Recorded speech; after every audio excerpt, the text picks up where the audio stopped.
Hi, what's up everyone? This is Earl James dito na Ninian and I am part of the responder of Barangay Dagumban. So today, gusto na ko ipabalo sa inyo kung sa mga basic equipments sa WASAR or Water Search and Rescue.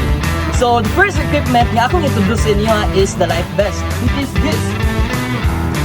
Life vest or commonly known as the life jacket.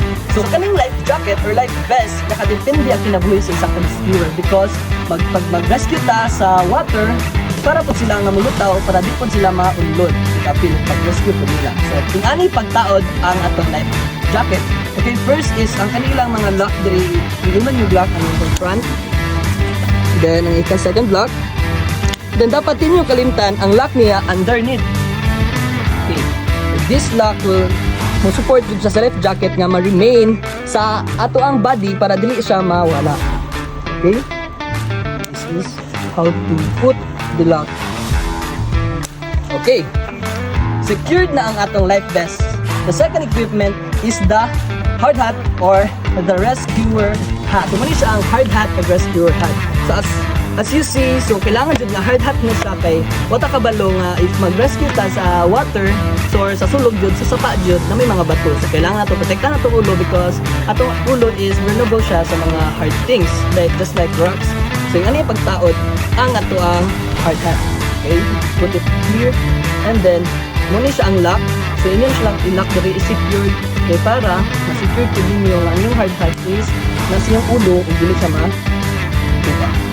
Okay, the third equipment is the rescue tube. Okay. This is the rescue tube. Okay, ang kaning rescue tube is very important para sa mga victims or patient nga naanod or nasa tubig in order for them nga kaning pud ilang life support, like just like our life vest. So yung ani ang proper nga pagsulod nga para secured ang atong rescue tube sa atong body na para maadto na sa victim or sa patient. So una is underneath diri sa ato ang life vest and then isulod ang arm and then underneath na po diri sa ato ang shoulder na sa vest and then butanin sa ulo. Okay? So muna siya ang proper nga pagbutang sa atong rescue tube para pag ato na to sa patient is dili siya mawala, hindi ko na po siya lifeline. And then in order to para ma-secure na to ang ato ang patient or ang victim, kailangan po din siya ilakot. So paano niya siya i-press niyo siya and butanin mo siya diri sa circle na metal. Okay, next will be the throw bag. Ang kaning throw bag is very important para sa rescuer in order for them na mahimo po ni siyang lifeline, life support sa ato ang mga rescuer para di po sila maanod. Siya naka-estimate siya into 5 meters to 20 meters nga kataskon sa ato ang throw bag. Lastly na ko nga introduce sa inyo is gani siya. Asa ni siya? Kani siya is ang spine board.